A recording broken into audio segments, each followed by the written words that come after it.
अस्सलाम वालेकुम everyone. I hope कि आप लोग बिल्कुल ठीक होंगे। Welcome back to my channel. तो भाई यहाँ आज शाम का टाइम चल रहा है और शाम को यहाँ पे निकल रहा है घी। अच्छा, ये जो एक ब्लॉग में मैंने बताया था ना कि गाय और भैंस का घी मैं अपने घर में ही मतलब निकालती हूँ। तो यहाँ पे मलाई इकट्ठा हो गया था तो उसी का मैंने घी बना लिया।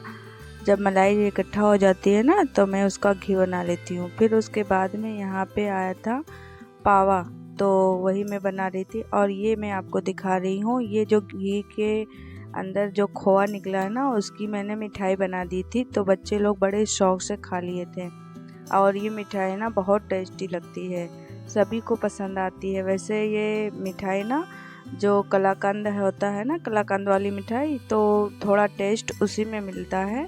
फिर यहाँ पर मैंने सरसों का तेल लिया था और उसमें 2 तेज़पत्ता डाल दिया।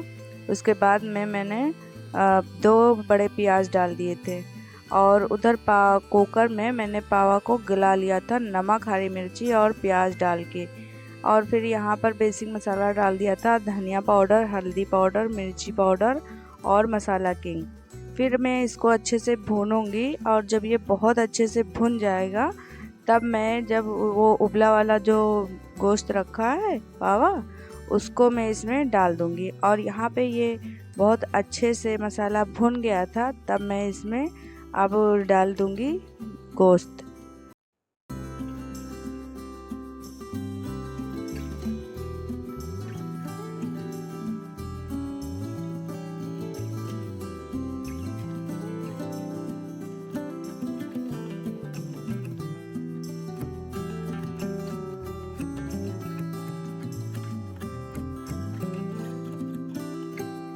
अच्छा, मैं गोश्त को ना हमेशा उबाल के ही बनाती हूँ, चाहे वो पावा हो, बोंग हो या फिर कोई भी गोश्त हो। सिर्फ चिकन को छोड़ के बाकी मैं हर गोश्त को उबाल के ही बनाती हूँ, क्योंकि उबाल के बनाने से ही सब लोग पसंद करते हैं ना, तो इसीलिए मैं ज़्यादातर उबाल के ही बनाती हूँ। वैसे तो ये पावा था तो इसको तो उबालना बनता था।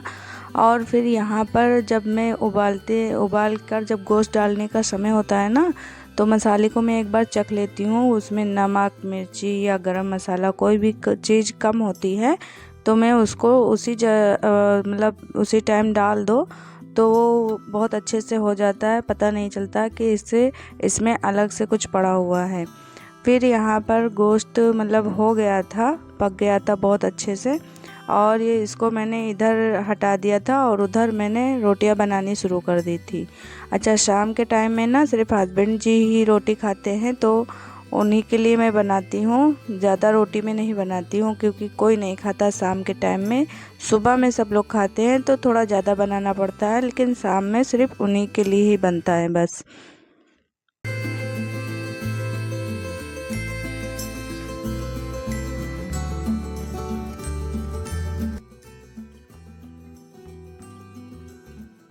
और उसके बाद यहाँ पर आ गया था दूसरा दिन। तो गुड मॉर्निंग, यहाँ पर ये सुबह की क्लीनिंग चल रही है।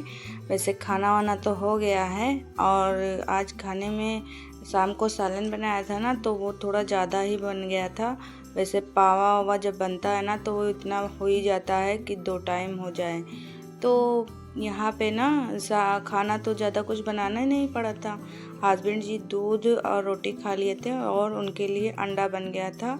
वो शाम का खाना कुछ भी नहीं खाते हैं ना, तो इसीलिए उनके लिए बनाना ही पड़ता है वैसे। और फिर यहाँ पर अब खाना हो गया है, सुबह का नाश्ता हो गया। बच्चे बाहर हैं, इस समय खेल रहे हैं और फातिमा जो है वो सो रही थी। तो मैंने क्लीनिंग शुरू कर दी और यहाँ पर सबसे पहले मैंने आगे बरामदे से ही शुरू किया है क्लीनिंग। तो सबसे पहले मैंने आगे वाला जो तख़्त है उसको साफ़ कर लिया, फिर टेबल को साफ़ कर लिया और अब मैं आ गई थी अंदर रूम में। तो रूम में यहाँ पर बेड भी है और एक तख़्त अलग से रखा हुआ है, मतलब तो उसको उस पर भी बच्चे लोग रहते हैं, हस्बैंड जी भी रहते हैं, मतलब वो भी यूज में ही है। तो उसको मैंने सबसे पहले मेसी हो रहा था तो उसको मैंने सबसे पहले साफ़ कर दिया। उसके बाद बेड को ठीक कर दिया। अच्छा, मैंने अभी बेड शीट बदला नहीं है, अभी गंदा नहीं हुआ ना, तो इसीलिए बदला नहीं है। जब थोड़ी बहुत भी गंदगी लगने लगती है तो मैं बदल देती हूँ इसे। फिर अंदर का रूम साफ़ हो गया था, वैसे ही इधर साइड में पूरा सारा साफ़ हो गया, रूम, किचन और बरामदा। उसके बाद अब झाड़ू लग रहा है, तो यहाँ पे मैं झाड़ू लगा लूँगी। और झाड़ू लगाने के बाद में यहाँ पे आ गया था शाम का टाइम, और शाम को आज बना रही थी मैं दाल, मिक्स दाल। तो सबसे पहले मैंने दाल को चढ़ाने से पहले ही चाय बना लिया था। तो यहाँ पे मैं, फरहान और अनम 3 लोग ही चाय पियेंगे, और फिर यहाँ पर मैं दाल को रख दूँगी, बस हो जाएगा।